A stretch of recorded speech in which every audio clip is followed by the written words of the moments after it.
Let's talk about the doctors' strike. As I say, I've avoided the issue so far because just reporting on militant medics going, "Oh, we're going to go on strike. We're not another £1 million a week. We only get 120 grand a year. Please give us." It just gets on my nerves. You know, unless otherwise informed, assume that doctors want to go on strike. The problem now is they are going on strike. They voted to reject Wes Streeting's offer, and they'll walk out on Friday for 5 days. Here's what worries me about that. Whatever they say, they'll go, "Oh, patient safety won't be compromised." Of course it will be. So you can't have hundreds, probably thousands of doctors walking out of hospitals all over the country. They're members of the BMA, the British Medical Association, which of course is a posh name for a two-bit left-wing trade union. Anyway, they're walking out all over the country, thousands of doctors not in a hospital. How can that not compromise patient safety? Not to put too fine a point on it, patients will die. And I think that's a disgrace. And if they're going to keep doing this, we've got to take the right of strike away from them. Can't have people dying because of industrial action. No industrial action is worth a single human life, is it, folks? Let me know what you think about that. 0344 499 1000. Let's talk about this to psychiatrist, TV psychiatrist, well-known personality, Dr Raj Persuad. Welcome, Raj. Welcome. Thank you very much. I'm a bit nervous now talking to you, speaking as a doctor, given that intro. Well, but you made it very clear your view on doctor strikes. I'm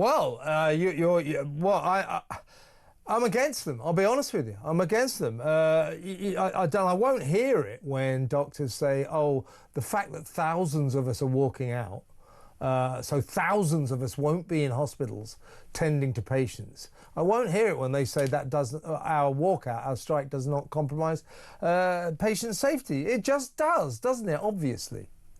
Well, yes. I mean, and one very obvious fact that backs up your position, and doctors actually have gone on about this quite a lot in the past, is that at weekends in hospitals, when there are fewer doctors around, mortality rates go up.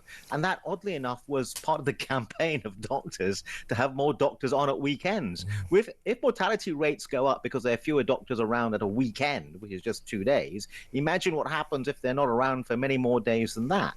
However, what I would say is that while I agree with you that mortality rates go up, sometimes they actually go up not during a doctor's strike, but actually after a doctor's strike, when the doctors have come back to work. Well, is that because they're really bad doctors or something?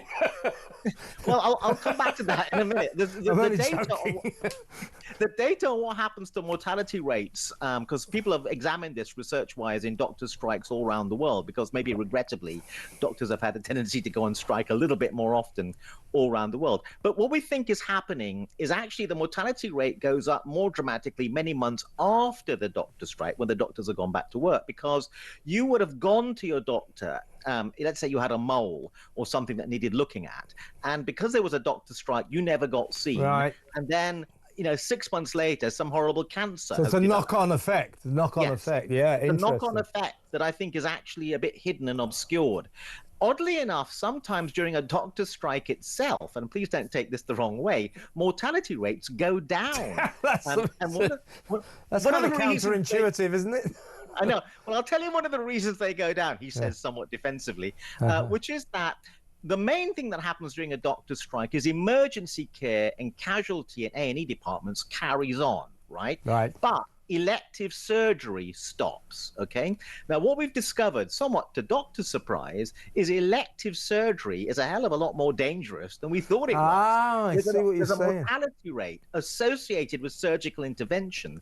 So when you stop elective surgery, actually, death rates sometimes go down. But it may be a temporary phenomenon. Sure. One of the best examples of this, again, from a very surprising result, was a particular study that was done looking at heart attack rates during the major conference for cardiologists in America. So all the cardiologists, the top cardiac heart doctors, went to a conference. Therefore, all the hospitals in America were less populated with these senior, clever, surgeons, cardiologists. Yeah. And oddly enough, deaths from cardiac problems went down during the conference. Because of surgery, less surgery. Yes. That could be it. But anyway, look, I mean, I agree with you that the reality is whatever the doctors' union says, it is likely to be the case that health in patients will be compromised, maybe to the extent of deaths. And I think that's very worrying for patients. I think it's very worrying for us as a country. Can we just, for a second, Raj, let's just, if you don't mind, examine what the doctors are asking for. They're now called resident doctors. They used to be called junior doctors, which was a bit of a misnomer because many of them are like 50 years old or something. So I can see why they would be called resident doctors, but they're certainly not resident in hospitals all that often because they're always on strike. But anyway, when Labour first got in, Wes Streeting, the new health secretary, awarded these militant medics pay rises worth 28.9%. This was sort of backdated. It sounds extremely generous.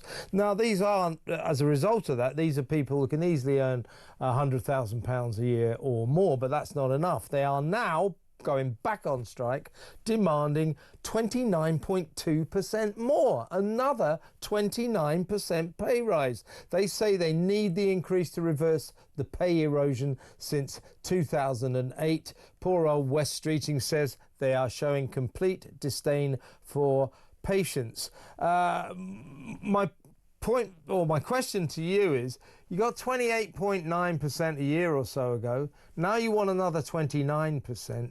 Aren't you somewhat pushing your luck? I'm not addressing you, I'm talking to the resident doctors. Isn't this a bit outrageous? Is it worth compromising patient safety? Patients may be dying because you're asking for this astronomical rise that we know you won't get? Well, I think you're making extremely valid points. However, I think you're looking in slightly the wrong place for where the problem is. I believe that first of all, doctors, because, you know, when people are very, very ill, they're willing to do anything to see a doctor and have their lives saved. So doctors command a kind of premium in the employment market because what they deal with is something that's perhaps the most valuable thing of all, the power of life and death. The point you're making is, should they be able to monetize that and commercialize it in quite the same way that they seem to now be doing, which they didn't do historically. And I agree with that point. But the reason they can do it is because of the monolithic Soviet-style, centrally planned NHS that we have. And we actually have to look at that. Imagine if each hospital could negotiate its own pay rates with doctors, right? And if it thought the doctors were charging too much, they could go and find other doctors elsewhere. If we break this monolithic 1.2 million employees, Soviet-style, centrally planned system and had more internal competition, I think we would tackle the problem more directly. Well, that's a good point, but don't you think, I mean, what I would suggest about these resident doctors, they're like Prince, aren't they? The artist formerly known as Prince, the doctors formerly known as juniors, now known as residents. What I would suggest about them, I mean, I'm reticent about taking the right of striking away from people. It's one of our sacred, you know, bedrock rights in a Western democracy. You know, I'm reticent about taking away the right of people to withdraw their labour in pursuit of an industrial dispute. But these doctors, these resident doctors, junior doctors, I mean, they seem to, many of them seem to be just mad militants who can't wait to get out on the picket line. And I think they're abusing the fact that we still let them strike. Now, bear that in mind, Rav. We can't, Raj, we can't, we don't allow the police to go on strike. The army can't go on strike. Incredibly, to my mind, firefighters can go on strike. So if there's a firefighter strike, folks, don't let your house catch on fire.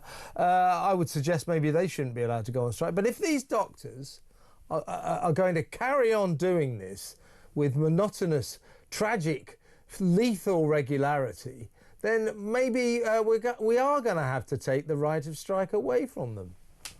Well, again, I'm not disagreeing. I think all your points are valid. However, I just need to counter a little bit with an idea that even if you took the right to strike away from doctors, there's still a famous thing called work to rule, right? Where you decide rather rigidly what you think the job involves. And as a result, you cause chaos because you don't do all sorts of things that normally people would expect you to do. I mean, you turn up precisely at 9, you go in precisely at 5, and you don't do a whole lot of things like write letters, which you're meant to do, etc., etc. So even if you were to take away the right to strike, there is this famous thing that workers have as a backup plan in this situation, which is work to rule. But the other point I would make is I don't believe, although there is a sense in which maybe the reason why people choose medicine may have changed. Sorry to sound like a grumpy old man, but in my day, we didn't choose it. It's all right, Raj, I'm one of them, yeah. Right. We chose it for another reason. It was more vocational and all sorts of other things that are going on. But however, I do believe that what lies behind this situation is a fundamental breakdown in the relationship between doctors and the NHS, which is that working conditions have been so bad as far as doctors are concerned that now they're fed up with the thing, and this is their way psychologically of taking revenge. In other words, they believe if the management are not going to look after us and they're going to give us a hard time, we will seek revenge, pay us a lot more money. It's our way of biting back. I think that's psychologically what's going on. I'm just going to, great to talk to you, Raj, by the way. Thanks so much for your time. I'm just going to part company on this point that consultants, who of course are going to have to step into the fray in the absence of resident doctors, so they're going to have to go in and do jobs that are, you know, much less senior than they're used to, you know, sometimes even filling in for trainee doctors, consultants. They've been told to charge £6,000 per weekend. Good work if you can get it. So interesting times. Raj, fantastic to talk to you. Let's talk about this again. Dr. Raj Persuad there. What do you think of this? I mean, as I say, I'm not one of those people, don't let them go on strike. You know, I'm reluctant to take away the right to strike from anybody. And, you know, doctors should, I guess, can have the right to strike, but not if they're going to abuse it like this. Not if they're going to do it every 3 weeks and ask for 30%. Oh, you gave us 30%, can we have another 30%? No, you can't. 5 days. Let me tell you, as Raj said, people will die because of that. Maybe in the short term, maybe during those 5 days, but as Raj was pointing out, also going forward, the knock-on effect. People are going to die because of that strike. And because of that, I'm going to ask you, do you think they should be allowed to kill people with their strike? If they're going to kill people, don't you think they shouldn't be allowed to strike and we could have a few more patients survive? Don't you think that would be better?